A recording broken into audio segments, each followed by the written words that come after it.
Boa tarde a todos. Vamos começar, então, a atividade aqui do simpósio sobre manejo e adubação em solos de fertilidade construída. Nós temos dois palestrantes palestrando sobre o mesmo tema. Então, para promover a discussão mais otimizada aqui, nós estamos sugerindo que os dois palestrantes ministrem suas palestras e, ao final, nós vamos compor a mesa para as perguntas, tudo bem? Então, são duas palestras de 30 minutos. Os palestrantes são o Dr. Leandro Zancanaro e o Dr. Álvaro Vilela. Então, eu convido para começar o Dr. Leandro Zancanaro. O Zancanaro já chamei de doutor, já promovi aqui. O Leandro é engenheiro agrônomo pela Federal de Santa Maria, formado em 94. Ele é mestre em Ciências do Solo pela Universidade Federal do Rio Grande do Sul, em 96. Ele trabalha na Fundação MT desde 97, coordenando os trabalhos de pesquisa aplicada nas áreas de correção do solo, adubação e nutrição de culturas de soja, algodão e milho, além do manejo de sistemas de produção, mecanização agrícola e agricultura de precisão, além de atuar em projetos de extensão junto a produtores do Mato Grosso, como fonte de recursos financeiros para a pesquisa aplicada e aproximar a pesquisa do campo. Então, eu convido o Dr. Leandro Zancanaro para ministrar a palestra sobre o manejo de adubação em solos de fertilidade construída. Leandro, você tem 30 minutos. Obrigado, Vinícius. Boa tarde a todos. É uma satisfação estar aqui. Obrigado à comissão organizadora pelo convite. Então, o tema que foi nos passado, manejo de adubação em solos com fertilidade construída. Meu nome é Leandro, trabalho na Fundação Mato Grosso há 16 anos e nós temos um trabalho de pesquisa aplicada, né, e também um trabalho de interação muito forte com produtores do Mato Grosso. Temos também a participação do Claudinei, que na verdade é colega que trabalha junto, né, tudo é feito em equipe. Então, aqui que nós vamos comentar agora, no fundo, é muito mais um relato de experiência que nós temos no Mato Grosso. Na verdade, é uma apresentação bastante prática e ela vamos supor, vai trazer muito o que nós encontramos no Estado, que é a referência na produção. Uma coisa que fala é referência, tem coisas boas, tem coisas ruins também. Né? Então, o que nós vemos e sentimos quando nós estamos de frente com o produtor e com os engenheiros agrônomos e quais as nossas impressões. Né? Então, vamos passar um relato da experiência do Mato Grosso. Uma questão importante, né? O Mato Grosso é um estado grande, ele tem 9% da sua área cultivada com pastagem ou com lavoura, né? Aliás, 38% com pastagem, lavoura e outras atividades, 9% com agricultura. Então, nós temos uma proporção bastante grande de pastagens que vão ainda entrar em processo de produção na parte da agricultura. Então, nós teremos muitas áreas que vão ser incorporadas no sistema produtivo ainda, né? E mais de 60% da área ainda é de preservação. Agora, nós que estamos muito à frente dos produtores e fazemos uma pesquisa aplicada, a Fundação Mato Grosso é uma empresa de pesquisa, ela é privada, e todos os projetos de pesquisa têm que ser autossustentáveis, gerar seu próprio recurso. Por causa disso, essa interação junto aos produtores. Então, quando nós estamos no campo, né, aquele conceito de fertilidade baseado só em adubação, hoje eu percebo que ela não consegue explicar muitas coisas que a gente observa nas lavouras comerciais. Então, uma questão que eu acho importante é frisar, que o Cantarucci escreveu no capítulo dele, né, que é uma disciplina complexa, demandando a integração de conhecimentos básicos de biologia, física e química do solo. Então, é nesse enfoque que nós trabalhamos hoje e é fundamental trabalharmos. E quando veio o convite, a gente confesso a vocês que a gente não deu tanta atenção sobre o termo construído. Então, o que é um solo com fertilidade construída? Não sei, né? Essa é a ideia que nós desenvolvemos junto com a equipe interna, né? Não sei se é correta. Solos que no início do seu cultivo apresentavam limitações ao crescimento e desenvolvimento das culturas de interesse e que, devido ao manejo adotado ao longo do tempo, passam a apresentar condições físicas, biológicas e químicas adequadas, permitindo as culturas expressarem seu potencial produtivo considerando cada ambiente. Ou seja, não é só químico, né? E a adubação é uma aplicação complementar planejada de nutrientes a fim de possibilitar as culturas expressarem seu potencial produtivo considerando o ambiente específico. Ou seja, não é a recomendação de fertilizante, além da dose, da forma, da fonte, da época da aplicação, né? O como aplicar também, né, dependem muito do sistema, né, e da exigência da cultura. Agora, é importante isso aqui, né, qual que é a eficiência do meu sistema? Vou começar, no passado, 16 anos atrás, quando eu comecei na fundação, era muito comum, né, nós encontrarmos situações como essa, em solos extremamente ácidos, pobres, em fósforo, pó de potássio, ácidos, né, e saturação de alumínio bastante elevada. Então, isso foi o início, né? Então, isso era muito real e vai ter sua implicação em função da abertura das áreas, né? E aí nós passamos cultivando ano após ano, né? Nós saímos de áreas extremamente pobres, né? Em que o solo não conseguia fornecer nada, então nós tínhamos que complementar uma quantidade de nutrientes, né, bastante elevada para que as plantas consigam expressar seu potencial, né? Então, no início, nós tínhamos situações como essa, com solos muito pobres, né? Nós tínhamos a calagem, né? Faríamos a calagem, solos pobres em que o fertilizante, se você não aplica a soja ou outras culturas, não produzem, né? Nós tínhamos situações em que a soja saía aí da abertura de 10 sacos sem nada de fertilização e nós iríamos a 70 sacos só em função da quantidade de fertilizante aplicada, né? Então, no início, de certo modo, era fácil fazer a recomendação de adubação ou definir a estratégia de manejo da adubação, né? Que respondia muito a quantidades. Aqui nós temos, assim, áreas ácidas, né?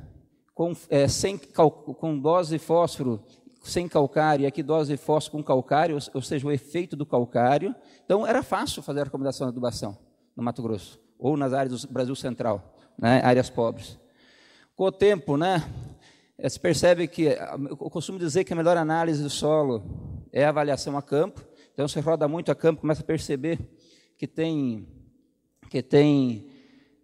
ainda o solo responde, por mais que a lavoura seja bonita.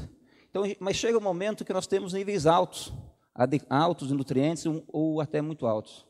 A partir desse momento, todos sabem que não responde mais a adubação, né? Ou responde pouco, a probabilidade é pequena. Então, isso acontece muito hoje nas lavouras do Mato Grosso e do Brasil Central. Então, aqui nós chegamos quimicamente, nós teríamos uma fertilidade construída, né? Quimicamente falando. Daqui a pouco eu vou falar outros gargalos que começam a aparecer. Então, nessa situação, né, nós temos vários trabalhos, e a gente observa a nível de campo, em que, por exemplo, numa fazenda com solo com textura média, né, que a unidade está em porcentagem ainda, erramos, né, mas 280 gramas por quilograma de solo, né, e aqui nós temos solo com teor adequado. Mesmo numa cultura de algodão, com teores altos de fósforo adequados, né, uma cultura exigente, a soja é mais fácil ainda trabalhar nessa situação, nós colocamos dados de algodão em que, de certo modo, num solo corrigido, boa profundidade de correção, não respondeu no primeiro ano à adubação, seja o material A ou o material B. Então, demonstra que aquele conceito é verdadeiro, né? Se está com fertilidade construída, a resposta à adubação é pouco provável ou nula, né? Aí nós conduzimos primeiro, segundo, terceiro, quarto, no 8º ano, né, de condução, e nós chegamos à conclusão aqui, ó, o zero, claro que nós fizemos adubações corretivas, né, no primeiro ano, e trabalhando com adubações anuais. Na cultura do algodão, que é uma cultura muito mais, dizem, muito mais responsiva, exigente, ou pouco eficiente. Então, após 8 anos, o zero, a adubação na linha, começa a perder. Mas 30 a 60 quilos de fósforo anual consegue manter o potencial produtivo. A quantidade, 60 quilos, é praticamente o dobro do que a quantidade exportada pelo algodão. Ou seja, em 8 anos ou 9 anos, a tendência é a mesma. Ou seja, aquela estratégia de manutenção, de reposição, funciona, mesmo numa cultura tão frágil, tão sensível à fertilização como o algodão. Então, dizer assim, aquele conceito funciona, né? Conceito mineralista. Porém, quando nós pegamos um trabalho, nós somos lá do Brasil Central, do Mato Grosso, né? Nós pegamos esse trabalho desenvolvido aqui no sul do Brasil, lemos esse trabalho, e causa algum momento, né, o trabalho publicado na Revista Brasileira de Ciências do Solo, né, em que nós temos aqui há 20 anos de plantio direto, né, há mais de 20 anos, e tem sistemas de cultivo, né, em que o sistema de cultivo fala muito mais alto do que a própria condição de acidez, né? Então consegue produtividades altas, mesmo no plantio direto em relação ao convencional, mesmo tendo acidez elevada. Isso, para nós, do lado do Mato Grosso, gera um choque. Não é isso que nós gostaríamos de ouvir. Não é isso que nós queríamos ouvir, né? Mas, quando nós estamos muito próximo ao campo, né, nós temos, para buscar recursos, nós trabalhamos muito com os produtores, nós começamos a perceber que isso realmente ocorre em algumas lavouras. A partir de um certo momento, até não só em níveis adequados ou altos, né, ou mesmo com níveis médios, né, o manejo começa a falar mais alto do que a própria adubação. E aí nos dá um nó na nossa cabeça, né, como que eu trabalho com isso em termos de adubação? Então, isso aqui nos parece bastante chocante, mas acontece em algumas situações onde tem um plantio, um sistema mais conservacionista ao longo do tempo lá também. E lá tem uma questão que chove muito bem, né? Então, a água também se trabalha, é um trabalho irrigado, né? Mas lá no Mato Grosso chove muito bem. Mas lá no Mato Grosso também falo assim, ó, deixa um momento em que você não consegue ter resposta à adubação, mas você tem condições de ter solos com características talvez menos numéricas, menos favoráveis à cultura, produzindo mais que outros campos. Isso acontece também no Mato Grosso. E aí um trabalho que eu vejo, que aí eu acho que o Djalma está aqui conosco, né? Eu uso muito esse trabalho do Djalma. Em 97, Djalma, né? Você publicou em 97, né? É o dado do 13º ano de cultivo, né? Ou seja, começou em 80 e poucos, né? Então, aqui mostra o seguinte, era uma área que foi 13º cultivo, foi com culturas anuais, né? Esse tratamento aqui foi com culturas anuais, né? Depois foi com 8, 9 anos com pastagens, e depois voltou com lavoura anual, com soja. Ou seja, consegue produzir o mesmo nível de produtividade com um nível de nutrientes no solo inferior a esse outro que só teve culturas anuais. Ou seja, para mim, eu uso muito esse dado, demonstrar que é possível sim, também no campo, você ter solos com níveis diferentes, até solos com níveis inferiores, quimicamente, nutrientes, produzir mais que os outros. E aí dá um nó na nossa cabeça, porque não é isso que eu gostaria de ouvir.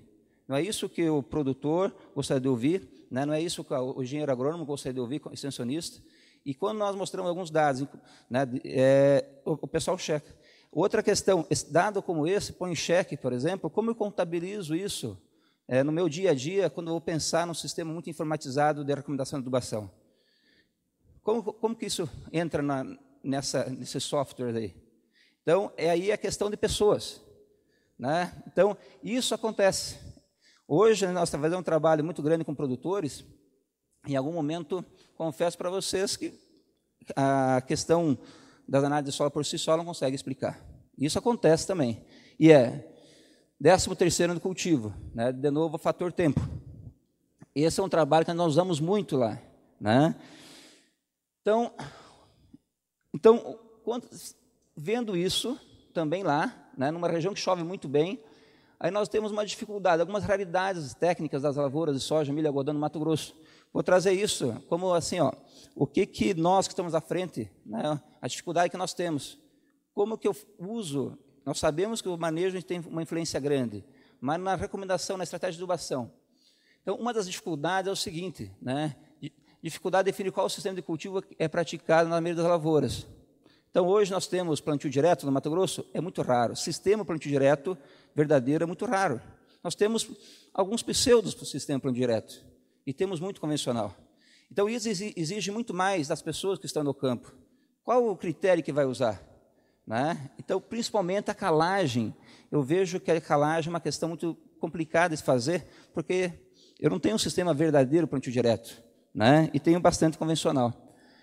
Outra questão, nós temos sistemas cada vez mais intensivos, porém, na maioria dos casos, pratica-se monocultura, soja, algodão, ou no máximo sucessão, soja, milho, soja, algodão, soja, milheto. É um sistema simples, né? Então, mas pegando essa informação, essas duas, e observando a campo, associando com o campo, nós, né, depois de 11 anos, né, trabalhando aí com calibração, com resposta, doses e fontes, modos de aplicação de fertilizantes, e depois de 11 anos, confesso para vocês que não temos dados muito diferentes, todos são concordantes com o que a pesquisa do Centro-Oeste mostrou. Nós, depois de 11 anos, não encontramos nada de novo do ponto de vista químico, mineral, né? Só teores disso, teores daquilo, né? Então, confirma os trabalhos. Mas, em função disso, nós começamos a trabalhar com o sistema de produção. Então, nós temos aqui vários esquemas de rotação, né? E aí nós trabalhamos com a questão, todos os anos nós fizemos balanço de nutrientes. Então, tem sistemas que produzem muito, né? Soja, acima de 60 sacos, milho, segunda safra, acima de 100 sacos, milho safra, 11 mil, 12 mil quilos. Então, nós fizemos balanço nutrientes e trabalhamos cada um desses tratamentos anteriores, trabalhando em cima da reposição. E nem por isso as produtividades estão diminuindo. Muito ao contrário, tem alguns tratamentos começando a se destacar. É um solo bastante argiloso. O que chama a atenção, né, é que a exportação, quanto mais intensa a produção, a quantidade de nutrientes exportada é maior. Nitrogênio, mesmo que tenha soja no sistema, nos assusta os materiais subprecoces produzindo bem e exportando muito nitrogênio, né? Fósforo, potássio. E aí tem a questão seguinte, né? Quem acha que for na reunião brasileira de soja em agosto, vão perceber que alguns materiais genéticos começam a exportar quantidade de nitrogênio e fósforo, e principalmente potássio, quantidade muito grande. Então, a questão, nessa área de fertilidade corrigida, na nossa opinião, né, pegando todos os dados da estação, realmente a estratégia de manejo, de reposição, manutenção e monitoramento consegue manter o potencial produtivo. Agora, muito bem, nós discutimos sobre a adubação, mas isso aqui, a safra 11/12, foi uma safra difícil de chuva, né? Então, nós temos mesma chuva, mesma variedade, mas o estabelecimento diferente. Ou seja, condição diferente para a planta desenvolver. Isso interfere na absorção de nutrientes, né, e de água. Aqui nós temos um dos tratamentos no experimento de rotação com algodão, né, só um é focado mais soja, outro focado mais algodão, em que aqui no sistema direto há 4 anos, né, aqui há 4 anos, e aqui há 4 anos convencional. Né, então, chega até com maturação diferente. Né. Aqui não houve diferença de produtividade, mas houve maturação diferente nos primeiros anos. Ou seja, começa a mudar a disponibilidade de nutrientes, principalmente criou de nitrogênio. Uma questão importante nessa estação, pensando em soja, né, todo mundo fala hoje, aumentar a produtividade da soja para 100 sacos, né, tem os desafios de produtividade do SESB, né, mas uma coisa, nessa estação nós temos um trabalho que é culturas de cobertura, antecedendo milho, antecedendo soja. Num solo argiloso, com fertilidade corrigida, me chamou a atenção em que, de modo geral, as primeiras colocadas, né, foram gramíneas, leguminosas, depois gramíneas. Então, veja bem, mesmo um solo pensando em altas produtividades, num sistema intensivo de produção, material subprecoce, né, de 100 dias, o nitrogênio, realmente, até mesmo após soja, começa a ter uma chance, mas não aplicando direto na soja. Eu não acredito no nitrogênio aplicado direto na soja. Agora, no sistema de produção, nós temos outros dados, temos dados junto com o IPNI, mostrando isso, nitrogênio no sistema. Outra questão, no Mato Grosso, como nós estamos aqui, nós temos o costume de generalizar. Então, uma questão que falta é falta de caracterização do ambiente, solo e clima, em que cada lavoura está inserida. Eu creio que seria o primeiro passo para uma agricultura de precisão verdadeira, seria caracterizar os ambientes de produção. Cada ambiente exige um manejo diferente, cada ambiente tem um potencial diferente, um uso diferente.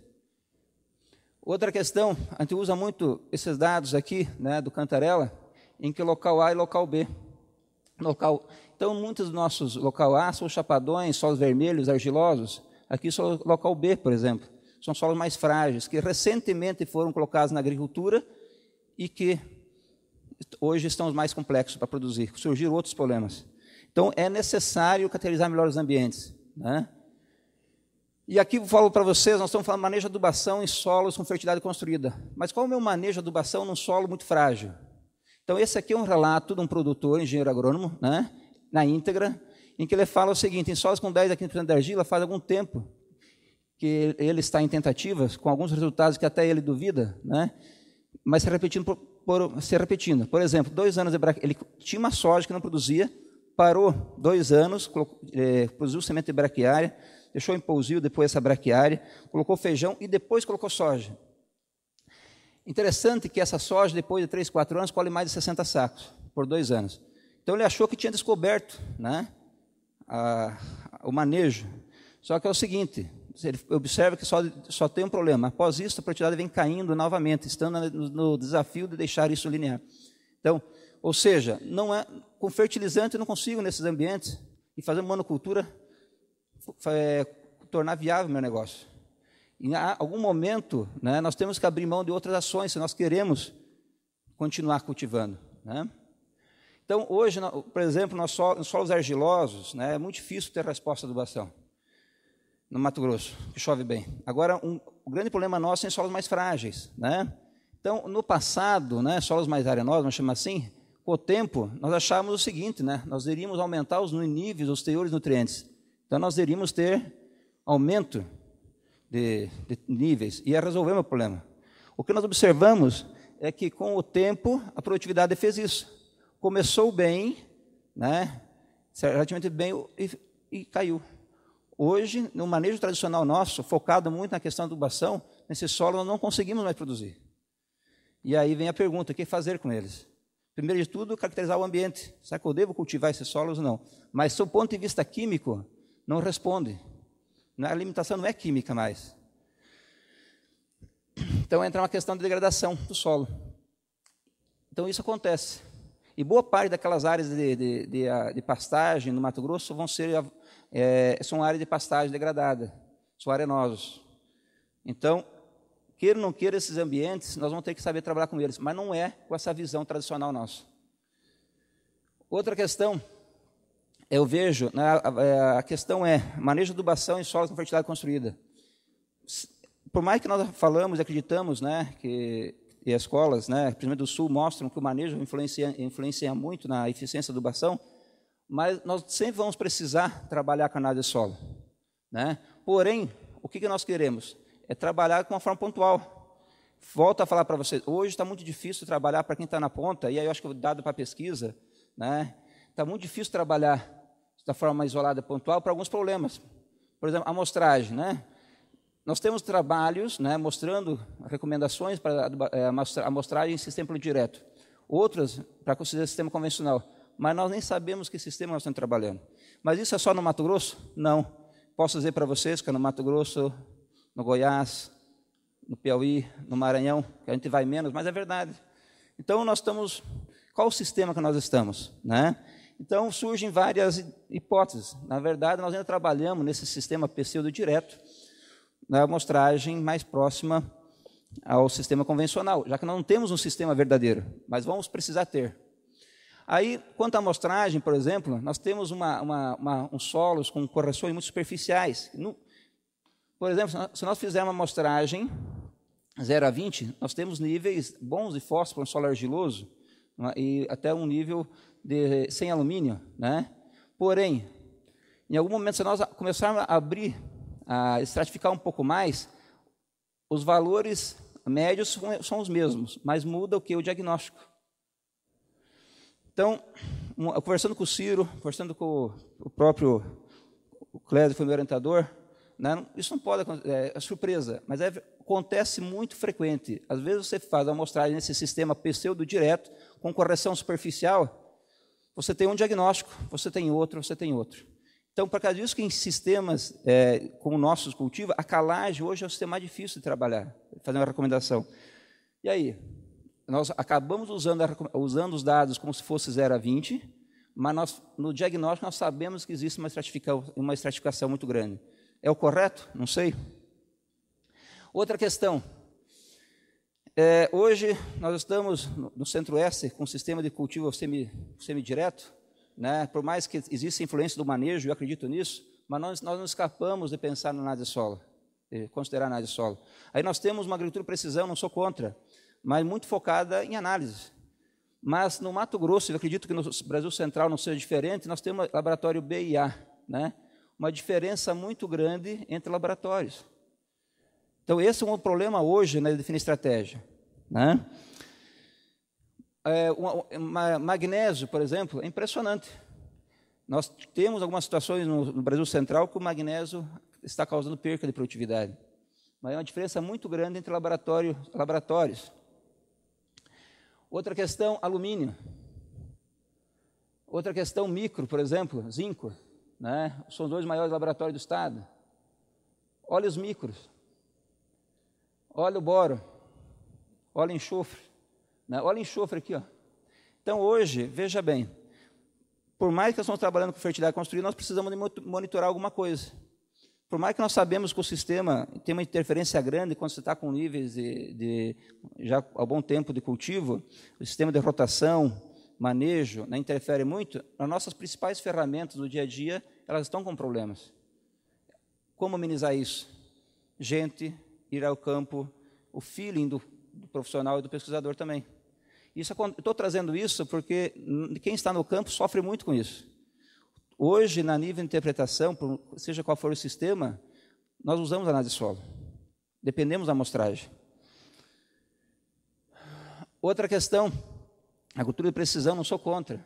Mas hoje nós achamos que manejar fertilidade em solos com fertilidade corrigida, construída, é fazer em taxa variável. Não sou contra, mas nós temos vendo alguns problemas. Por exemplo, nos solos, num trabalho feito por colega Leandro Jimenez, da Fundação, nós pegamos uma área de 40 e poucos hectares e trabalhamos com diferentes níveis de malhas amostrais, né? Desde 0,25 hectares por amostra, né? Até 0,4 hectares por amostra. Então, o Leandro pegou e fez a amostragem bem detalhada para um método, a amostragem para outro método bem detalhada, e vai aumentando, diminuindo a frequência da amostragem. Percebam que a prescrição da dose de calcário muda. Então, veja bem, não podemos transformar a manejo de adubação e de calagem meramente matemática. Qual o critério da amostragem eu vou usar? Então, assim, deixar bem claro isso, não é fazendo da forma que estamos falando. Existe um caminho muito longo a percorrer quanto à agricultura de precisão. E aqui está os níveis de correlação, né, coeficientes, entre saturação por base, CTC, fósforo e potássio, para cada intensidade amostrada. Quando nós pegamos uma frequência de amostragem baixa, né, usando esse inverso à distância, que é mais matemático, você vê os níveis de correlação são variáveis e para alguns nutrientes muito baixos. Ou seja, não substitui o homem. Análise de folha, eu creio que é pouco utilizada e pouco explorada. Associa a condição de acidez e nível de nutrientes e com a influência do sistema de manejo. Então, eu creio que a análise foliar é uma ferramenta valiosa para conciliar as linhas de pensamento, né? Pouco utilizada.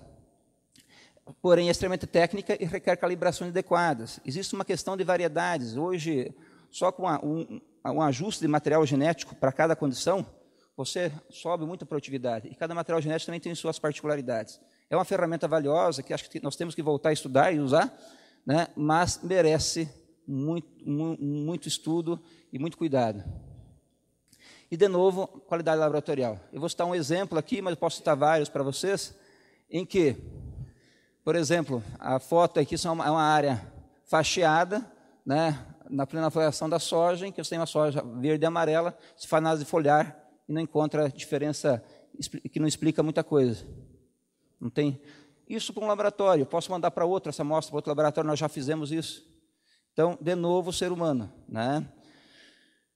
Então, eu estou falando isso para pesquisa, para quem é mais do meio acadêmico, né, quem está no campo hoje está muito fragilizado, está muito exposto, né? Outra questão, prioridade operacional, né? Então, hoje a nível de campo, né, impressionante, o que está mandando é a questão operacional. Isso é uma tristeza para quem é da parte técnica e científica, né? Então, por exemplo, em função das dimensões muito grandes, né, tem que ser equipamentos de alto rendimento, né? O pessoal começa a pensar em facilidades, né? A adubação é a aplicação complementar planejada, como o Sereta escreveu no capítulo dele, planejada, organizada, né? Então, mas o pessoal quer facilitar as coisas. Então, aqui é o centro de aplicação, aqui a 5, 10 e a 15 metros de largura. Você tem variabilidade, aqui caiu o cloreto, aqui a ureia com cloreto, aqui os 13 e aqui o sulfato. Então, você veja bem, há um contraste, né, entre a teoria e a prática. Outra questão, né, aqui a questão do potássio aplicado a lanço, né, a dose é para ser 100 quilos, né, nós temos variação de mais de 100 quilos e 60 quilos. Como diz o Leandro Jimenez, muitas vezes nós temos taxa variável dentro da própria faixa de aplicação, né? Esse é um problema que afeta a adubação também. E aí você fala para o produtor ajustar a largura, diminuir a largura de aplicação, a faixa de aplicação, né? Seja na regulagem 1, 2, 3 ou 4, 6, né? Não. Então, o que eu quero dizer é isso? Na tomada de decisão da estratégia da adubação, tudo isso tem que ser considerado. Qualidade de fertilizante, são 4 super simples, né? E cada um teria uma regulagem. Uma questão importante, o que tem a ver isso com a adubação? Hoje, qualquer estratégia de adubação passa por máquinas, de modo geral, com raras exceções. Então, hoje, tem muitas máquinas grandes, modernas, grandes, bonitas, coloridas, né? Em que elas estão rebatendo, né, o fertilizante e não estão arremessando. Então, é outro problema da parte de adubação. A mecanização interfere muito nisso. Aqui, só não está claro, né? É a questão que nós temos em função das faixas de aplicações do passado recente e do passado distante, muitas vezes, em questão de 17 metros, 16 metros, a amostra cada 1 metro, você tem uma variação da condição de acidez, em função da questão operacional. Ou seja, análise de solo, que eu leio, é uma média de todos os pontos coletados. Ou seja, como eu inicio isso? Campo, né? Capacidade de diagnóstico. Outra questão, quem está no campo, há um grande mercado para produtos e serviços, né? Um mercado comprador de soluções imediatistas e pontuais, principalmente quando a fertilidade química do solo está corrigida. Bom, eu não tenho muito o que mexer do ponto de vista químico, né? Aí surgem os ajustes finos, né? A questão do produto A, B, C, D. Então, esse é um problema, né? A adubação, manejo de adubação. Então, e o que complica é com os mais diversos posicionamentos entre instituições, pesquisadores e professores. Então, na cabeça do produtor e do engenheiro agrônomo, do consultor, né, dá um nó. Né? E outra questão, uma oportunidade grande, né, para serviços milagrosos. Né? Hoje de manhã, na parte de fertilizantes, foi comentado isso. Outra questão para dizer, nós temos uma dificuldade, para encerrar, uma dificuldade muito grande de pensar, discutir o manejo do sistema de produção também quanto às condições biológicas e físicas. Por exemplo, né, isso aqui é uma pesquisa feita pela nossa empresa, para 150 produtores, né, 30 consultores, 30 agrônomos.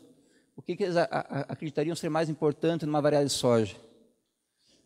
84% desse grupo de produtores, 80 aqui, 72 aqui, 73 entre os consultores e 73 falavam que era um material resistente a nematóide.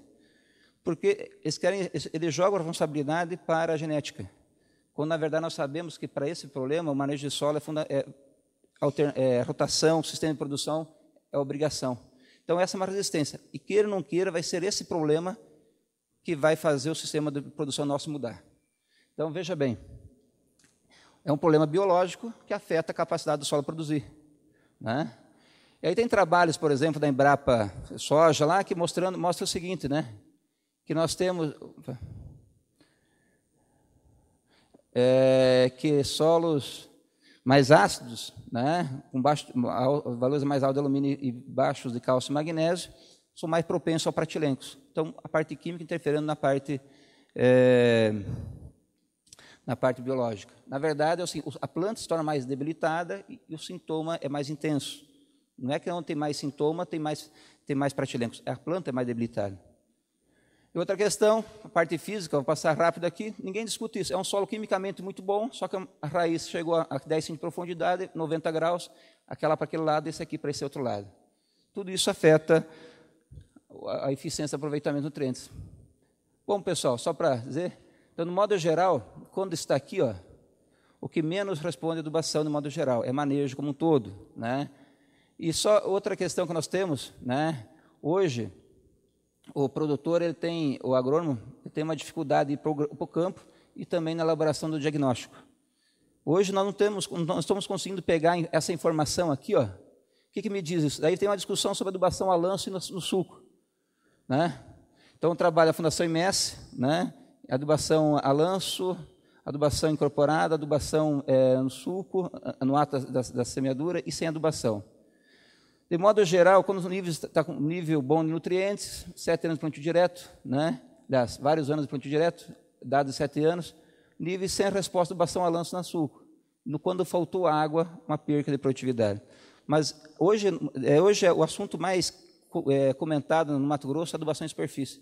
Os conceitos já responderiam, né, o que nós poderíamos fazer ou não fazer. Claro que, quando você começa a fazer adubação em superfície, né, e tem uma grande acúmulo de palhada, tudo ocorre nesse nesses primeiros centímetros. A incorporação com o disco, com a botinha da planta da semeadora, acaba misturando tudo isso.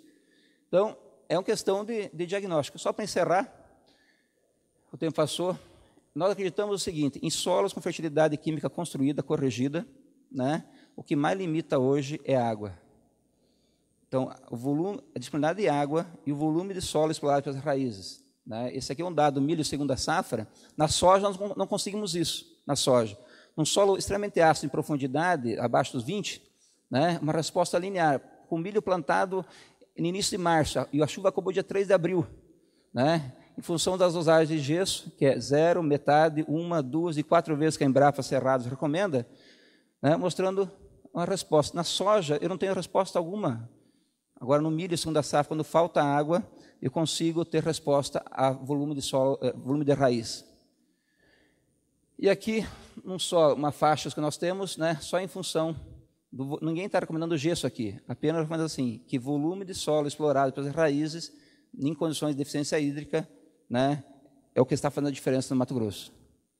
E considerações: o manejo da fertilidade do solo, com ênfase na correção química do solo, continuará importante, pois ainda haverá áreas para serem recuperadas e introduzidas ao processo produtivo. Não vai abrir mais áreas, mas tem muita área de pastagem para serem recuperadas. Então, aquela visão mais mineralista tem um espaço grande. Em solos com condições químicas adequadas ou com níveis altos, né, de nutrientes para o desenvolvimento das culturas dentro do sistema de produção, o monitoramento detalhado do balanço de nutrientes continua sendo a estratégia de referência. Eu tenho áreas que eu posso trabalhar com quantidades menores de fertilizantes, né, que outras, só em função do manejo e do monitoramento. Ninguém vai passar isso na forma de receita de bolo. Na verdade, são pessoas. Cada vez mais, o manejo do sistema de produção ao longo do tempo, associado à disponibilidade hídrica e volume explorado pelas raízes, são os fatores que mais interferem na produtividade das lavouras e na eficiência da adubação realizada. O manejo, né, ao longo do tempo, e como que eu tenho água disponível nesse solo, nesse sistema. E eu comento assim, no Mato Grosso, a degradação biológica do solo está nítida. Hoje, nós temos só para fechar áreas que produziam 60, 70 sacos, né, um tempo atrás. Hoje produzem 45.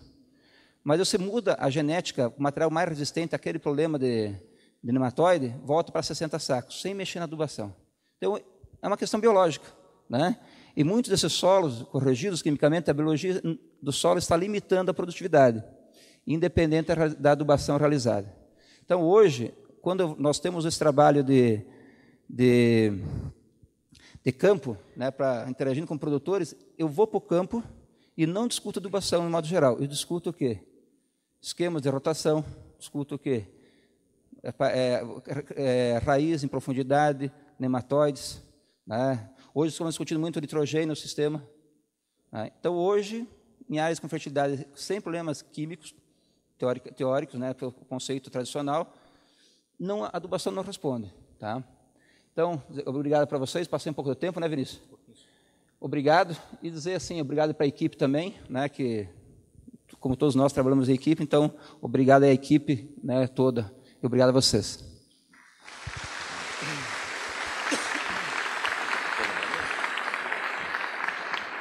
Bom, Leandro, obrigado pela sua apresentação. E dando sequência, então, ao nosso simpósio, vou chamar o doutor Álvaro Vilela Rezende. O Álvaro é engenheiro agrônomo e doutor em solos e nutrição de plantas pela Universidade Federal de Lavras. E atualmente é pesquisador da Embrapa Milho e Sorgo e é docente no programa de pós-graduação em Ciências dos Solos da UFLA e também nas Ciências Agrárias da Universidade Federal de São João del Rei. É pesquisador membro da Rede Fert Brasil e atua principalmente no tema manejo de fertilidade do solo e adubação para a produção de grãos em plantio direto no cerrado. Álvaro, 30 minutos. Obrigado, Vinícius. Boa tarde, pessoal. Eu inicio parabenizando a comissão organizadora pelo sucesso dessa edição do Congresso Brasileiro de Ciências do Solo e agradeço a oportunidade de colocar algumas ideias em relação ao tema manejo de adubação em solos de fertilidade construída. É um pouco difícil falar disso depois que o Leandro fez a apresentação dele. Ele tem questões muito mais instigantes e exemplos realistas, mas com certeza a nossa apresentação também pode complementar um pouquinho, o debate pode ser interessante. A gente tem trabalhado nesse tema no âmbito da Rede Fert Brasil, que é uma rede de pesquisa integrada entre a Embrapa e várias outras instituições parceiras, no tema fertilizantes e manejo da fertilidade do solo, e a gente tem trabalhado nesse tema há uns 4 anos. Então, a nossa apresentação é muito mais pontual do que a explanação do Leandro, que teve muito mais exemplos abrangentes. Então, nossa apresentação é dividida, basicamente, chamando a atenção da importância da construção da fertilidade do solo para sistemas de produção intensiva, daí alguns aspectos sobre a construção de um ambiente com alto potencial produtivo, e nessa condição de solo de fertilidade construída, a adubação deve ter um foco em competitividade para o agricultor. Para isso, nós precisamos de informações diversas para melhorar a eficiência de manejo da adubação. E a gente conclui com algumas sugestões. Bem, antes de mais nada, então, a gente, numa breve introdução, chama a atenção de que boas produtividades, sistemas mais intensivos, só são possíveis quando a gente já tem solo de fertilidade construída. A gente não precisa pegar coisas muito complexas, como rotações diversificadas demais. Por exemplo, simples cultivo de milho de alta produtividade, acima de 12 toneladas por hectare, ou milho para silagem, que tem uma alta exportação de nutrientes, e ainda um sistema predominante no centro-oeste, soja mais milho segunda safra, com boas produtividades, não deixam de ser sistemas mais intensivos do que eram praticados até alguns anos atrás. Importante chamar a atenção que, mesmo em solo de fertilidade construída, a adubação ainda representa um custo de cerca de 30% em relação à produção de grãos. E isso é impactante para o agricultor. E só como exemplo, somente soja e milho respondem por 50% do consumo de fertilizantes NPK no Brasil. Então, é algo vultuoso, e nesse cenário, solo de fertilidade construída, sem muitas perspectivas de mudar o manejo em função do rendimento operacional, a gente se pergunta, ainda é possível ganhar eficiência no manejo desse sistema? A resposta é sim, mas essa abordagem requer um nível gerencial melhorado da propriedade. E para isso nós precisamos de informações atualizadas e, preferencialmente, regionalizadas. Tá?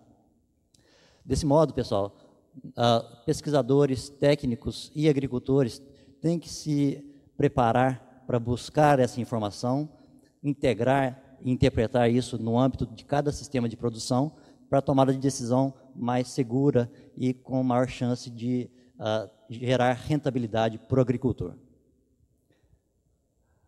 De modo geral, em relação à construção de ambientes de alto potencial produtivo, as bases para a construção da fertilidade do solo são muito bem definidas, as boas práticas já são disseminadas em relação à calagem, gessagem e adubações corretivas.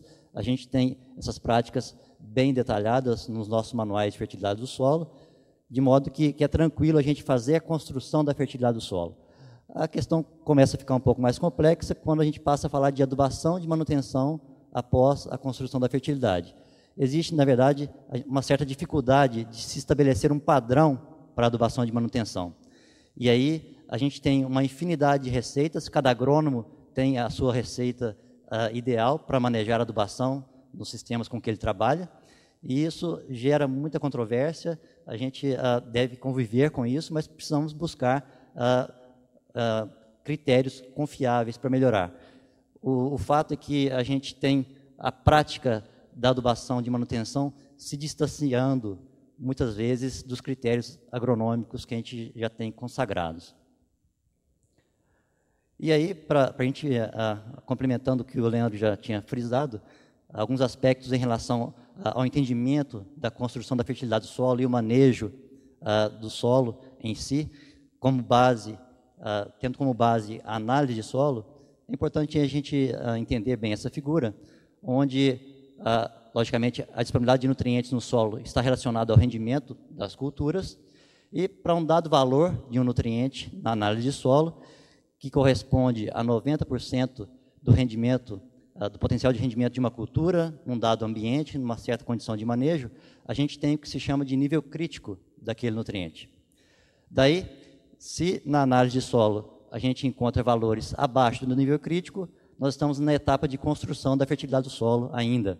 Acima do nível crítico, a gente tem a interpretação já, ao invés de muito baixo, baixo ou médio, a interpretação da análise seria adequada ou mesmo alto, e daí a gente tem as etapas de adubação, de manutenção, quando a gente ainda tem essa faixa de nível adequado na interpretação da análise de solo, ou seja, está adequado, mas ainda há espaço para aumentarmos a reserva de nutrientes no solo, e bem como ganhar um pouco mais em produtividade, mas, conceitualmente, quando a gente tem 2 vezes o valor do nível crítico, é o limite para a gente interpretar, acima disso seria, então, o nível interpretado como alto de disponibilidade de nutriente no solo. E aí passa a vigorar a estratégia de adubação de reposição apenas do que foi exportado nas colheitas.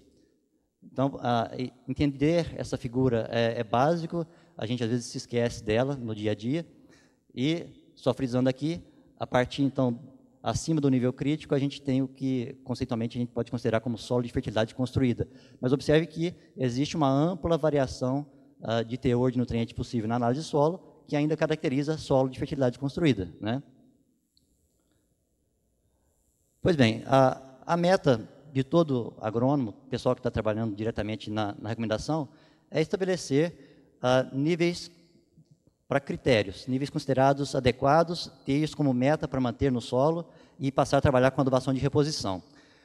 Como exemplo, a gente pode considerar, a partir da literatura, o trabalho de Souza e Lobato, a gente pode extrair, em função dos teores de argila no solo, níveis considerados desejáveis de matéria orgânica, de fósforo e de potássio, e, independente do teor de argila, teores dos demais nutrientes para um ambiente de alto potencial produtivo. Então, essa é uma referência para a gente. Então, como exemplo, para um solo argiloso, a gente teria que 12 a 18 miligramas por decímetro cúbico de fósforo MELIC seria considerado um ambiente de bom potencial produtivo. E 80 miligramas por decímetro cúbico de potássio. A nossa apresentação é mais focada em adubação NPK, que é o alvo do nosso trabalho na Rede Fértil Brasil nesse momento. Só que, mesmo tendo essas referências, pessoal, é muito comum a gente encontrar lavouras com níveis de disponibilidade de nutrientes muito acima do que seria adequado, então a gente já interpreta como alto ou muito alto, e isso coloca numa situação que a gente tem que repensar a adubação, porque com certeza não é a mais econômica. Exemplo disso, um trabalho que a gente conduziu no âmbito da rede, por algumas safras, na região de Unai, nós variamos em função da adubação do agricultor, que é a adubação, está difícil de ver, mas acho que só o formato aqui das barras já te dá uma noção para vocês.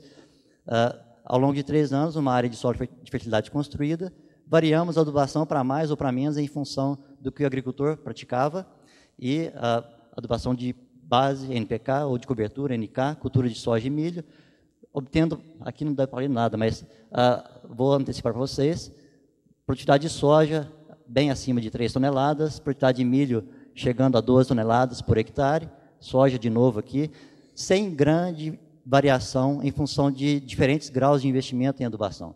Então, isso tem se tornado frequente em muitas áreas da região do Cerrado, áreas de maior investimento tecnológico, e é uma situação que nos mostra que é possível, e é desejável, a gente buscar uma otimização desse sistema. Não adianta simplesmente aumentar a dose de fertilização, porque não há uma resposta. Então, é o momento para a gente buscar uma adubação mais competitiva para o agricultor.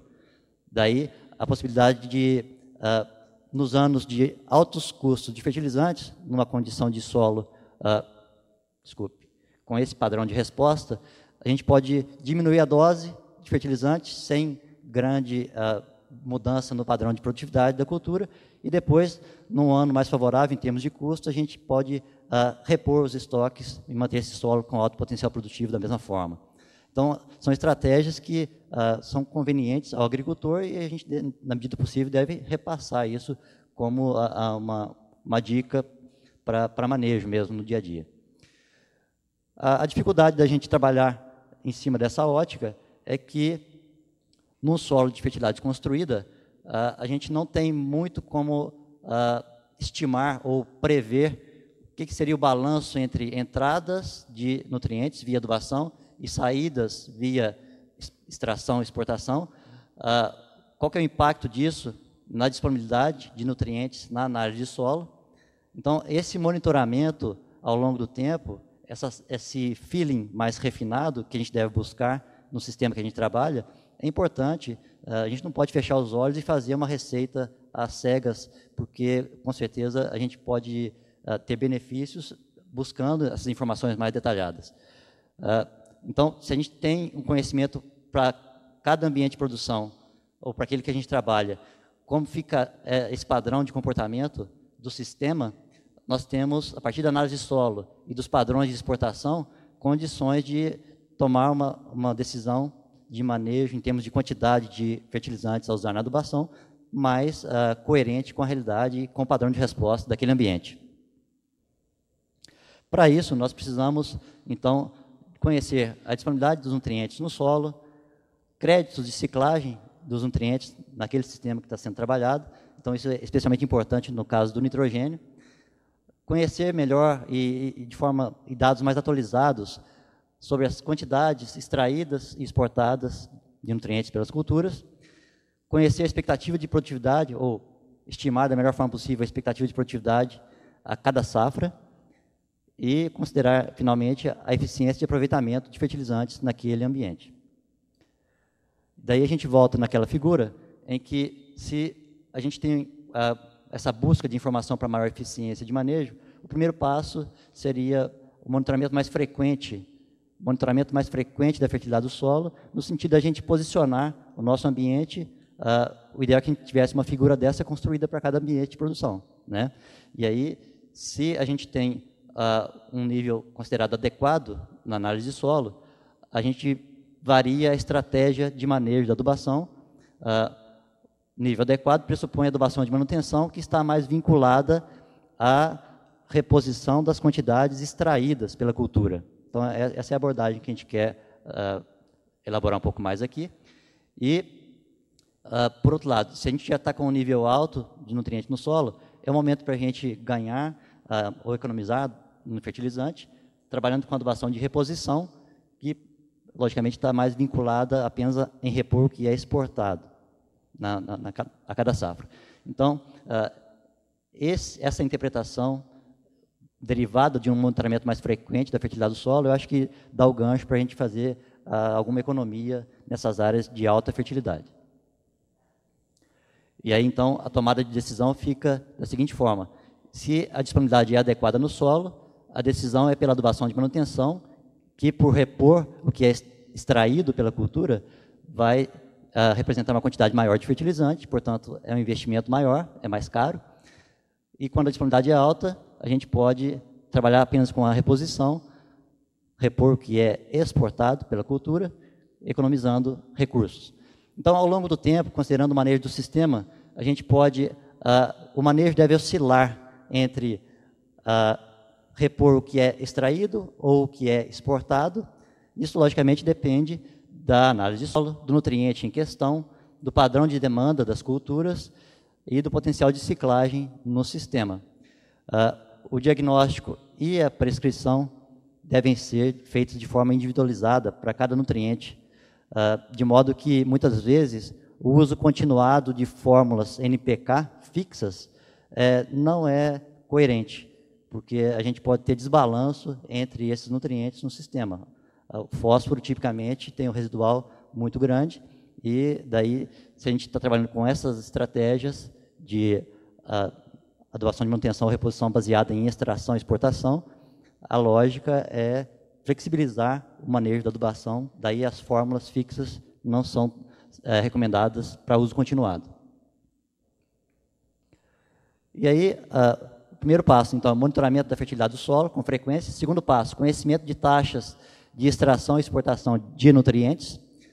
Daí, só para reforçar o conceito para o pessoal mais jovem, a extração corresponde ao que é absorvido pela cultura durante o seu desenvolvimento. A exportação é apenas o que sai nos grãos colhidos. A diferença entre uma e outra é o que fica nos resíduos e está sujeito à ciclagem e vai compor os créditos de nutrientes no sistema. Daí, precisamos... a gente tem trabalhado tentando buscar uma informação mais atualizada em relação a extração e exportação de nutrientes, porque existe uma grande variação nessas informações na literatura.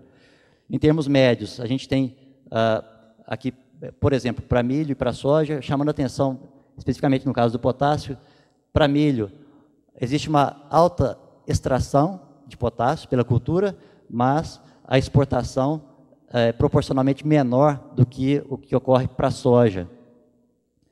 A gente vai voltar a falar disso na sequência. Então, conhecer essas diferenças, essas particularidades da nutrição das plantas e do potencial de exportação de nutrientes é importante para a gente melhor balancear a adubação.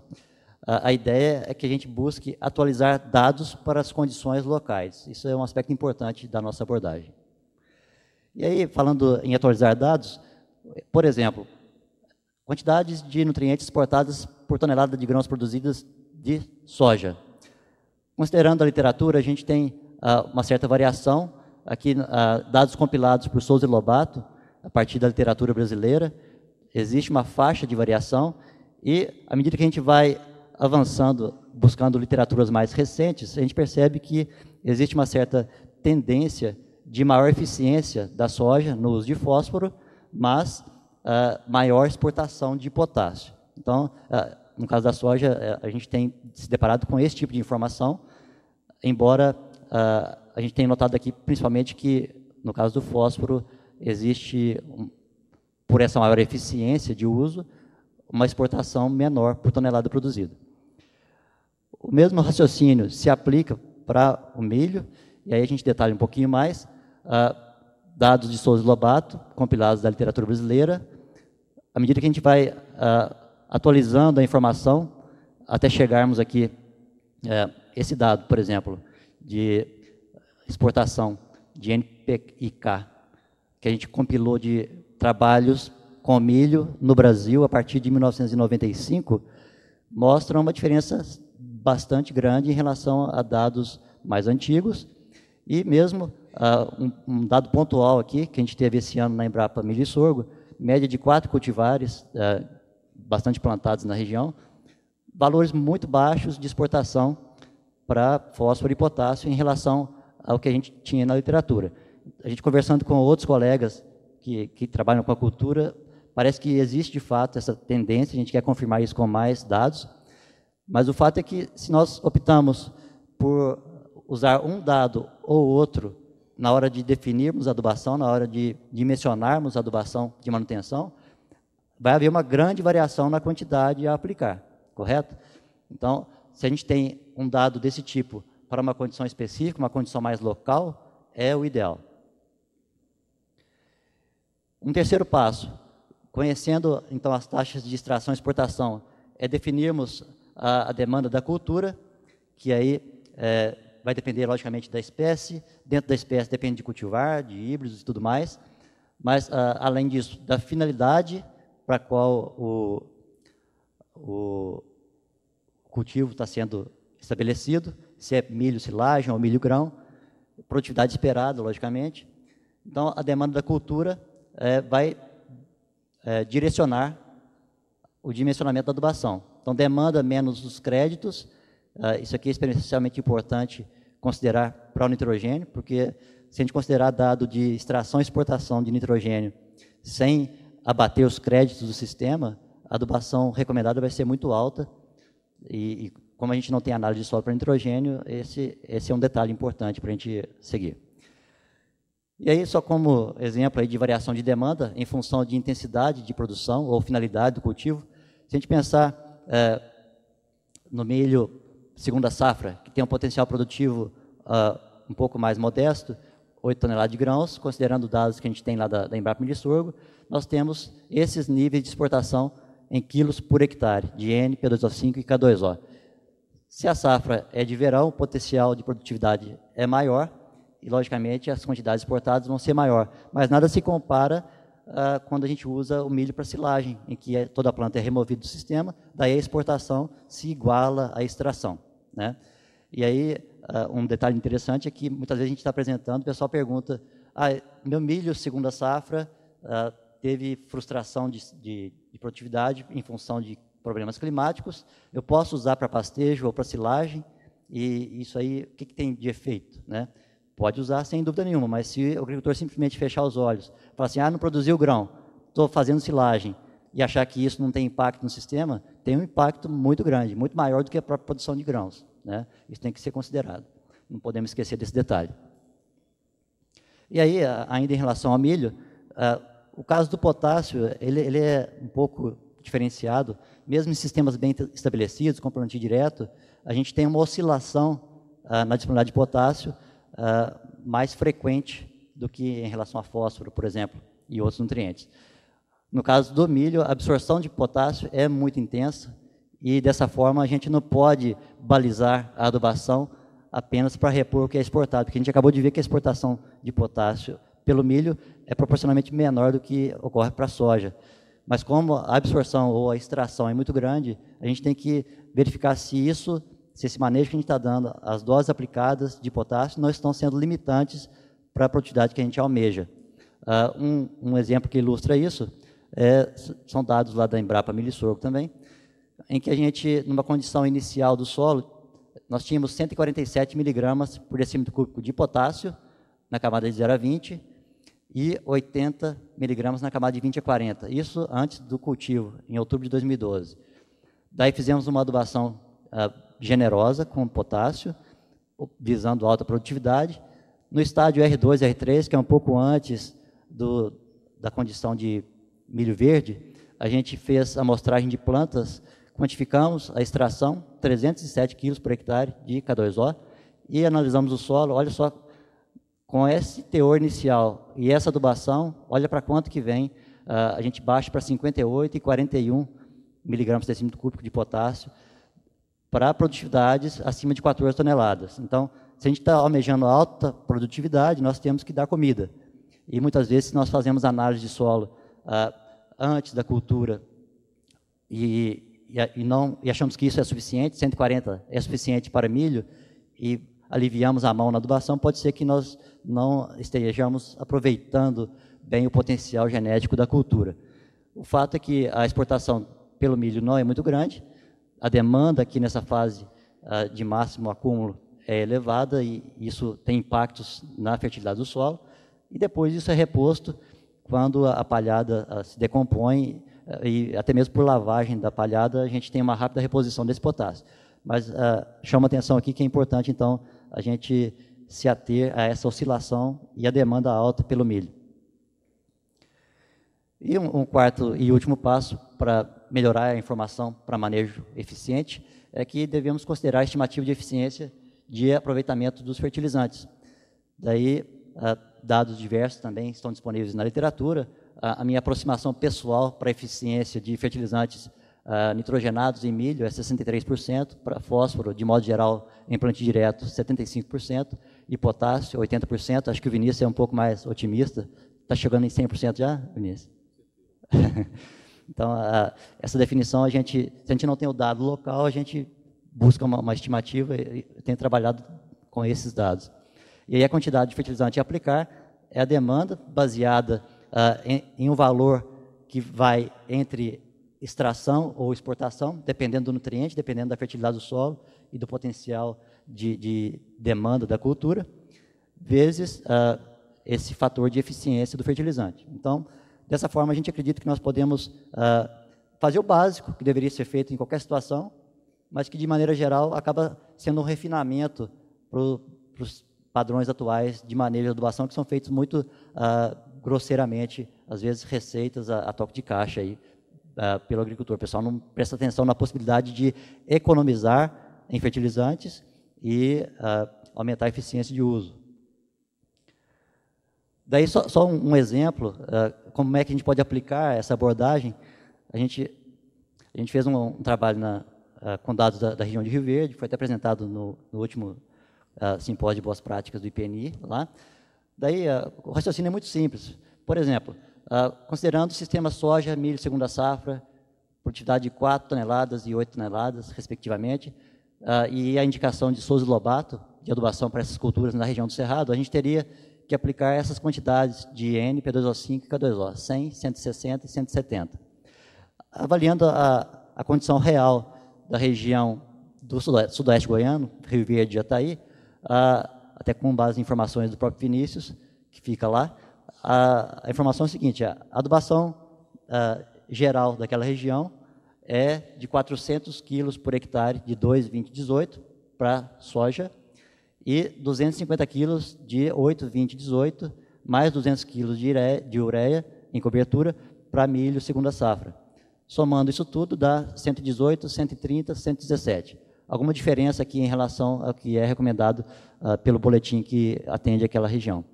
Daí, considerando só dados de exportação de nutrientes, aqui com base em informações mais recentes que a gente obteve na literatura e trabalhos próprios, a gente calcula o que seria a exportação de nutrientes nesse sistema soja-milho e se depara com essas quantidades, 326, 86 e 121.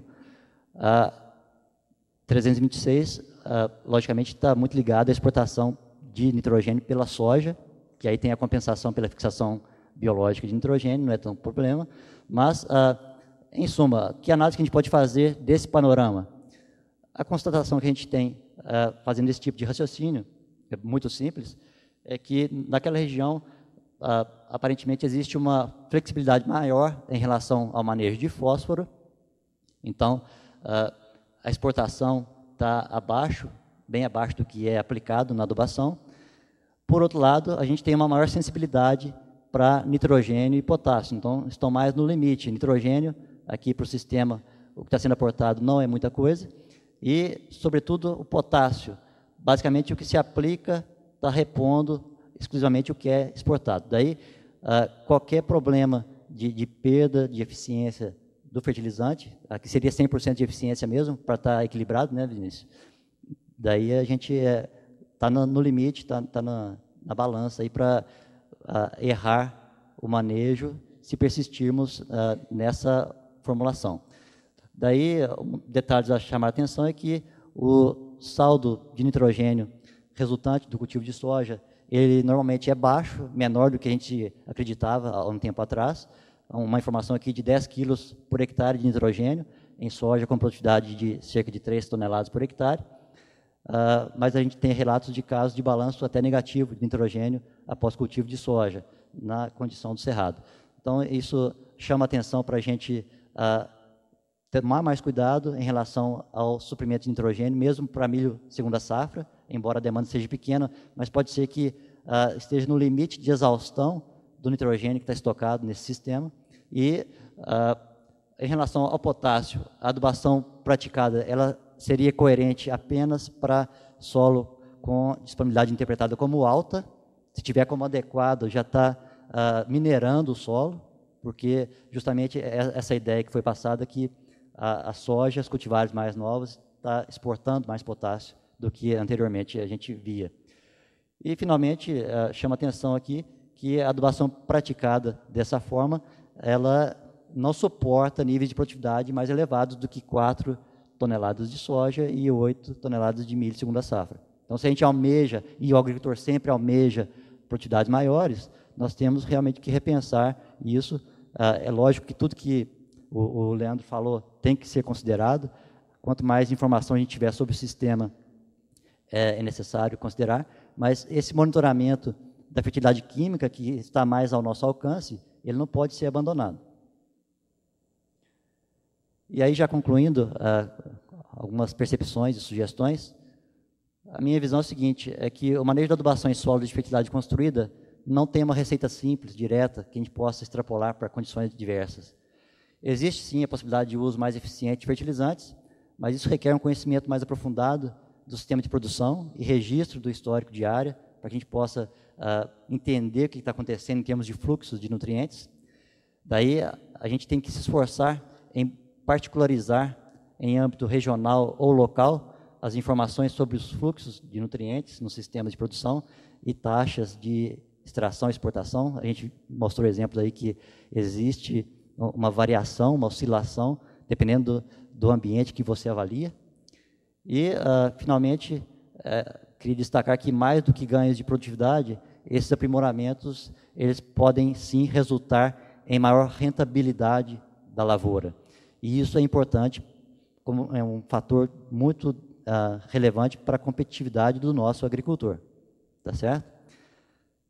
Bem, pessoal, antes de encerrar, a gente queria divulgar aqui o Congresso, o 16º Congresso Mundial de Fertilizantes, que está sendo organizado para outubro de 2014, pela Embrapa via Rede Fértil Brasil, e todos vocês estão convidados a nos contactar e participar desse evento. Vinícius pode falar alguma coisa a mais na sequência. É isso que a gente tinha para apresentar. Agradeço a oportunidade e a presença de vocês até esse horário. Estamos abertos aí para debate. Obrigado. Bom, muito obrigado, Álvaro. Vou aproveitar para chamar o Leandro para compor a mesa para as perguntas. E eu tenho uma informação aqui da coordenação.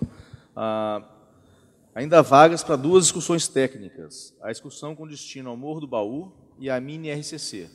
E quem tiver interessado, as inscrições poderão ser feitas até às 14 horas da quarta-feira na secretaria do evento.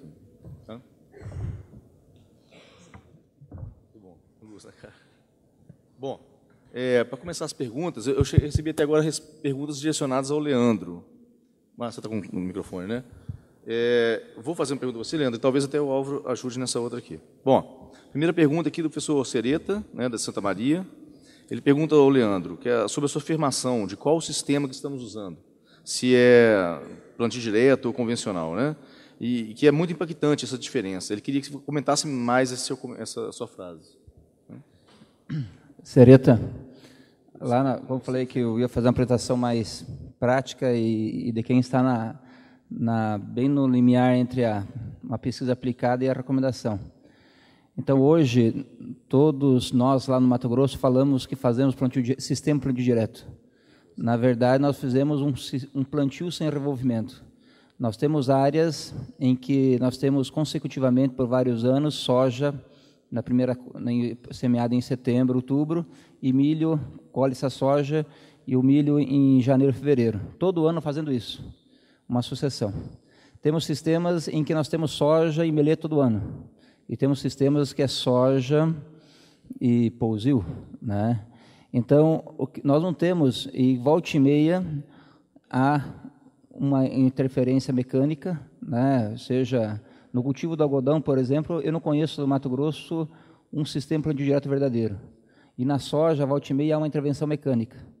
Então, a nossa dificuldade hoje, em termos de uma recomendação, uma interpretação, na elaboração do manejo de calagem, todo mundo quer fazer calagem superficial se apega à justificativa à questão da experiência do Sul. Mas eu não tenho a mesma condição de sistema, né, de consolidado, ou em fase de implantação, em fase de consolidação ou consolidada. Nós temos um sistema pseudo. E aí a recomendação de calagem é muito difícil. Eu não vou fazer só superfície, né? Ou vou fazer uma intervenção mecânica. Mas aí o que a gente sugere? É muito a questão do conhecer a lavoura, a questão de monitoramento das produtividades, análise em profundidade para fazer o diagnóstico. Quando eu falo sistema não definido, é porque nós não temos um sistema verdadeiro de plantio direto. E nós queremos que aquele falso direto nosso funcione como o verdadeiro sistema plantio direto. Não sei se eu respondi. Bom, vou fazer uma pergunta agora aqui para os dois. A pergunta vem do professor Anderson Lang, lá de Sinop, da UFMT. E ele pergunta o seguinte: pensando na adubação baseada na exportação, quais valores de eficiência podem ser pensados para uma adubação de superfície NPK? E para os micros, é a mesma ideia?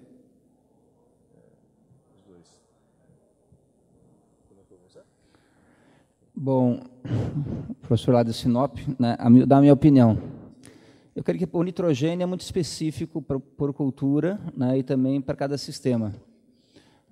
Por exemplo, o algodão que eu citei, que é uma cultura talvez mais frágil, né, por exemplo, nós temos na nossa estação experimental um sistema de rotação envolvendo algodão.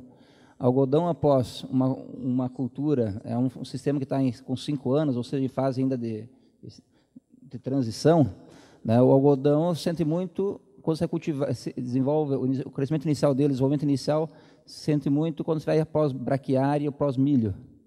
Então, eu usaria preferencialmente tubação em superfície, no sulco, né? Ou manejo diferenciado. Então, para nitrogênio, eu acho que é caso a caso. Para fósforo e potássio, a eficiência, eu vou dizer assim, nós temos experimentos de até de 11 anos, mostrando que, quando você tem níveis altos de nutrientes no solo, e um sistema com bastante palha, um sistema bastante palha, bastante reciclagem, daria para dizer que quase que a reposição, só a reposição 100% é suficiente para manter por 10, 11 anos. Então, vai depender, nós temos situações assim. E assim para o potássio também. Então, vai depender muito do teu sistema. Eu creio que em áreas corrigidas, muitas vezes tem uma eficiência muito próxima a 100%. O que eu tenho um pouco de medo no Mato Grosso é a questão de, que ninguém fala, é a questão de, é plano, mas nós temos áreas também com uma certa declividade. É a questão do escorrimento superficial. Mas quanto à eficiência do fósforo potássio, em áreas com bastante reciclagem, eficiência em níveis bons, por vários anos poderia trabalhar próximo à reposição. Anderson, obrigado pela pergunta. Eu mais ou menos concordo com o Leandro. Acho que se a gente tem bem caracterizado o solo de fertilidade construída, aqueles índices que a gente apresentou como aproximação pessoal para a eficiência de fertilizantes, eles se mantêm, desde que a gente não tenha condições abruptas de perdas, né, como foi comentado também pelo Leandro. O importante é que o sistema esteja bem balanceado e essa reserva seja mantida ao longo do tempo. Então, por mais que demore a liberação do fosfato, sobretudo na região de vocês, em que o clima não é tão limitante, a gente vai ter a preservação desse potencial produtivo, portanto, a eficiência do fertilizante vai se manter também. Para potássio é mais tranquilo ainda, e para nitrogênio seria a mesma filosofia, a não ser que tenha eventos drásticos aí que aumentem as perdas. Aproveitando aí, Álvaro, então, para você, outra pergunta, vem do Edson Santos, da UFV, que ele comenta que você, no seu comentário de uma eficiência de 75% de fósforo, ele gostaria que você comentasse em quais condições de solo e qual o tempo de estabelecimento do sistema de plantio direto que isso é viável, né? Porque ele ficou surpreso com essa informação de 75% de eficiência para fósforo. O Edson, a pergunta é interessante, acho que cabe a complementação do que a gente falou rapidamente ali. Pensando num sistema com fertilidade construída, em plantio direto, eu acho que na condição de cerrado, que é onde a gente trabalha, a partir de 5, 6 anos, a gente já tem um plantio direto mais ou menos estabilizado, e, dessa forma, a gente já pode esperar padrões de eficiência desse tipo. Mas o que é essa eficiência que nós consideramos? Eficiência de aproveitamento do fertilizante. Não quer dizer que é a absorção na primeira safra após a aplicação. O fertilizante que é aplicado naquela safra, uma fração menor é aproveitada, mas ele repõe os pools de fósforo no sistema e, em médio e longo prazo, a eficiência de aproveitamento desse fertilizante é 75% ou mais, como dados do próprio Djalma já têm confirmado isso aí. Quanto mais diversificado e presença de gramíneas no sistema, a gente tem mais chance de recuperar esse fósforo. Então, a ideia é que a eficiência é 75%, considerando uma visão de médio e longo prazo, não é para aquela safra apenas. Bom, passar para o Leandro agora, uma pergunta aqui do Tiago Santos, da Federal de Santa Catarina. Ele pergunta, Leandro, o seguinte, que cultivar plantas em consórcio pode ser uma alternativa para deixar a produção linear em uma determinada área onde você está trabalhando? Bom, confesso para vocês que eu não tenho tanta experiência com consórcio. No Mato Grosso tem outros colegas de outras fundações trabalhando há mais tempo. Essa é uma busca, é uma hipótese que o pessoal está avaliando, né? Eu creio que, teoricamente, seria uma boa opção, mas a minha única dúvida é a questão como compatibilizar, por exemplo, o manejo cultural aí de duas culturas bem diferentes em termos de herbicidas, por exemplo, o manejo de plantas invasoras. No Mato Grosso, por exemplo, o pessoal está trabalhando muito com milho e crotalária consorciada. A ideia é maravilhosa, né? Agora a dificuldade é viabilizar isso. Eu torço que eles consigam viabilizar, né? Eu acho que é uma linha interessante, porém não sei se é fácil de ser executada. Mas a consorciação, duas culturas com diferenças de características, eu acho que é interessante. Só um comentário em relação a esse tema. Eu não vou me ater à dificuldade prática de implementação, que isso aí, logicamente, existe, tem que ser considerado e varia de região para região. Mas o fato é que, quando nós temos plantas de cobertura, e na região do Cerrado, especialmente gramíneas, braquiária é o caso típico, a gente acaba tendo um componente tamponante do sistema que se torna tão importante quanto uma adubação bem feita. E aí, nesse caso, melhora as relações hídricas, as interações biológicas no sistema. Daí a gente acha que realmente tem uma contribuição grande das plantas de cobertura nessa busca pela linearização da produtividade em sistemas em plantio direto. Bom, aqui é um comentário do professor Antônio Xavier, da UNB. Na realidade, é uma afirmação, não é uma pergunta, né? Eu vou relatar, Antônio, eu particularmente discordo da sua afirmação, mas eu vou ler como está aqui e eu queria comentar dos colegas. Bom, ele diz o seguinte, que a fertilidade do solo, construída a partir de rochas minerais ricas em nutrientes, gera sustentabilidade com a reposição necessária de nutrientes. No caso do Cerrado brasileiro, com rochas pobres em nutrientes, constrói-se a fertilidade de forma sustentável ou nutrindo as plantas que estão em cultivo. Quer dizer, pelo que entendi da sua afirmação, você está dizendo que a aplicação de rocha é uma tecnologia para construir fertilidade do solo. Eu gostaria do comentário dos colegas. Qual é o nome? Antônio. Antônio, obrigado pela pergunta. A gente tem tentado trabalhar também um pouco com essa questão de rochagem, e a coisa não é tão simples, depende, logicamente, do material que você está avaliando, as condições de cultivo, as condições de solo envolvidas no sistema que você está aplicando essa rocha. De modo geral, se existe rocha com potencial de solubilização e liberação de nutrientes, ela pode sim ser usada, mas sempre de maneira complementar à adubação. Então, a ideia é de você mesclar fontes de liberação mais lenta com fontes de liberação imediata, de modo a atender a demanda das culturas. Não acredito que a aplicação de rochas de forma isolada venha a cumprir essa meta de atendimento de demanda nutricional das plantas. Bom, é a pergunta agora da professora Isabelle Melo, engenheira ambiental, da Unifem. Ela pergunta o seguinte, para o Álvaro, mas eu acredito que os dois vão comentar, porque está em cima da palestra do Leandro. Qual que é a diferença entre plantio direto verdadeiro e o pseudo-plantio direto, né? E como isso interfere na absorção de NPK pelas leguminosas e na produção da cultura, né? Bem como na conservação do solo? Meu conceito de plantio direto, acho que vai ser o mesmo do Leandro, é a necessidade de rotação de culturas, né? Não basta que a gente faça plantio sem preparo do solo, basicamente essa é a distinção. Um plantio sem preparo do solo, simplesmente com uma sequência soja-milho, uma combinação muito pobre de culturas, não é a expressão do sistema plantio direto. E daí, quanto mais diversificado o sistema, eu considero que é mais tamponado o ambiente produtivo, e isso confere uma série de benefícios que redundam em aumento de eficiência no uso de fertilizantes.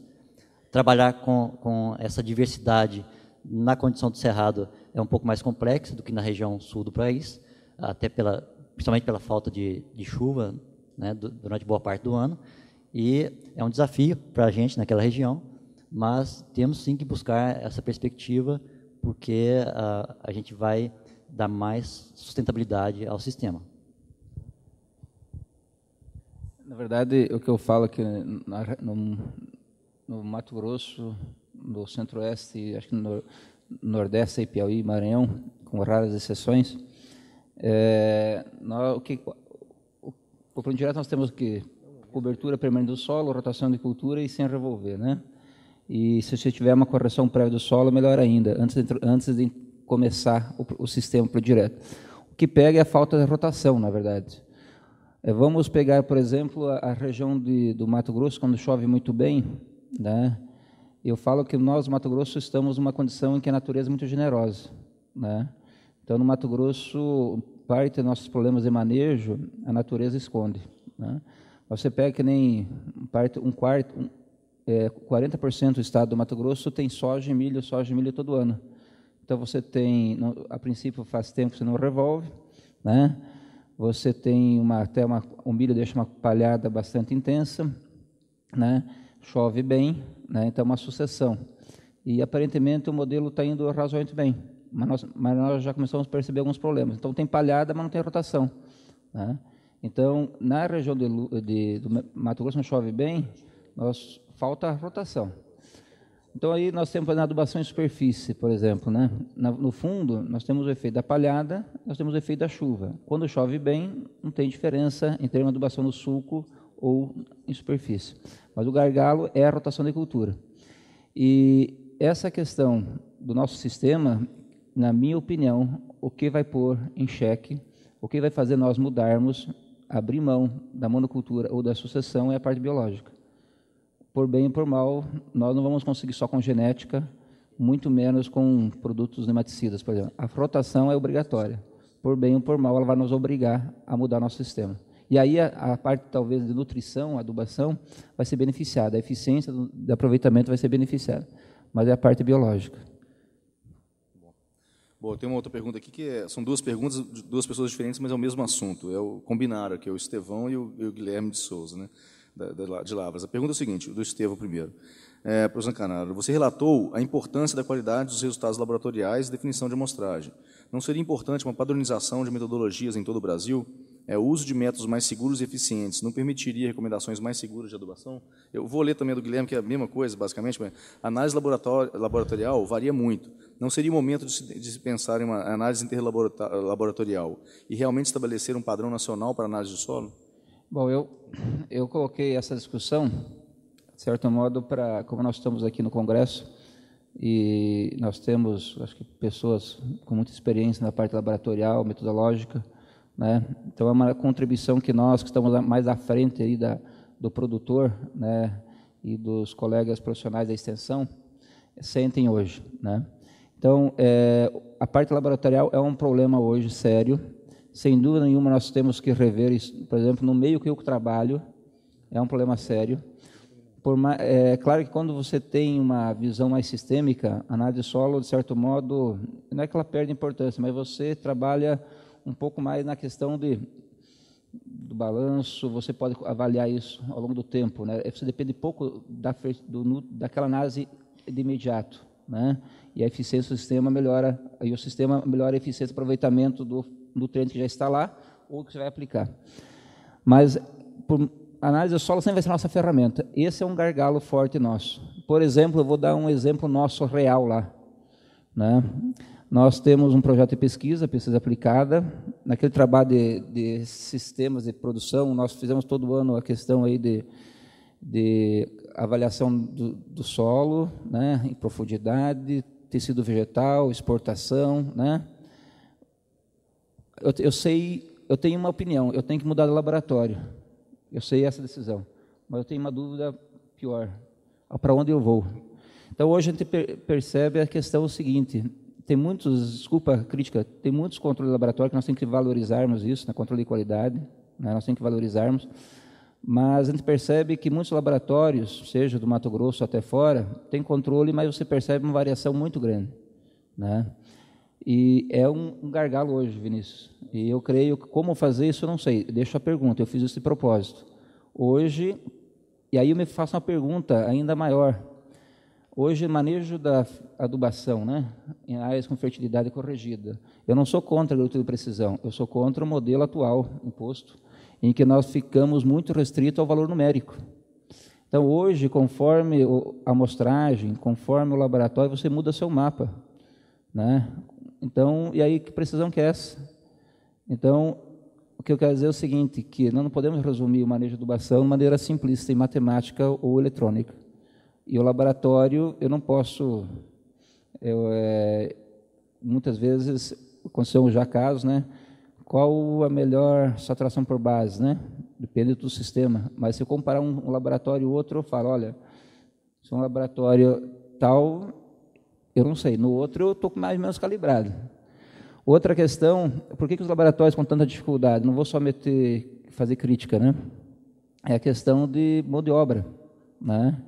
Hoje, e outra questão, o volume de amostra subiu muito, né? Então, eu vejo que essa questão no mundo de amostra subiu muito em função dos projetos de agricultura de precisão e as análises são feitas como se fosse uma indústria, né? E a análise de solo não é só segmentologia, né? Existe, acho que alguns detalhes do dia a dia. Então, é um gargalo. Seja em sistema direto ou convencional, nós vamos precisar sempre da análise, seja uma área com fertilidade corrigida ou não, né, a nível químico. Então, é um gargalo nosso hoje. E deixou o recado. Bom, eu tenho um último minuto aqui, vou tomar a liberdade de eu fazer uma pergunta para os colegas, né? Nós estamos discutindo aqui solos de fertilidade construída, e eu faço um alerta para a sociedade toda, os pesquisadores, da quantidade de novos produtos que estão surgindo no mercado, muitas vezes com falsas promessas, né, em épocas de calcário líquido e outras coisas que a gente sabe que não tem eficiência nenhuma. Muitas empresas aproveitando desse residual de adubação, de fertilidade que estão nos solos, né? Então, eu queria conversar com os colegas, como que vocês se posicionam hoje, o Leandro, principalmente, que está na área do campo, tratando diretamente com o produtor, como é que você tem visto essa questão comercial desses produtos milagrosos chegando no mercado e aproveitando essa fertilidade residual? Vinícius, o que eu vejo é justamente isso que você falou. É um mercado, eu passei rápido, mas hoje a agricultura é um mercado grande, é um mercado comprador de soluções mágicas. Na verdade, o produtor, eu sou filho de produtor, né? O produtor, e muitos de nós agrônomos, profissionais da área técnica também, estamos adeptos a essa linha. Nós queremos soluções pontuais, em que eu vou e compro, né, e aplico.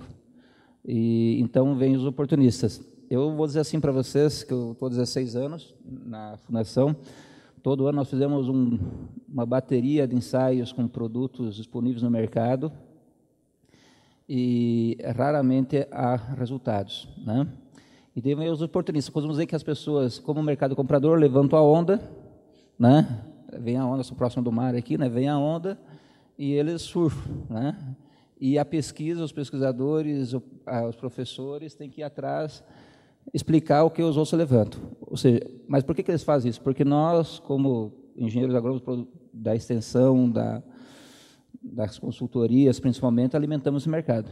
É um gargalo e o produtor ele é assediado e ele compra aquilo que ele gostaria de ouvir, mas nem sempre aquilo que ele precisa.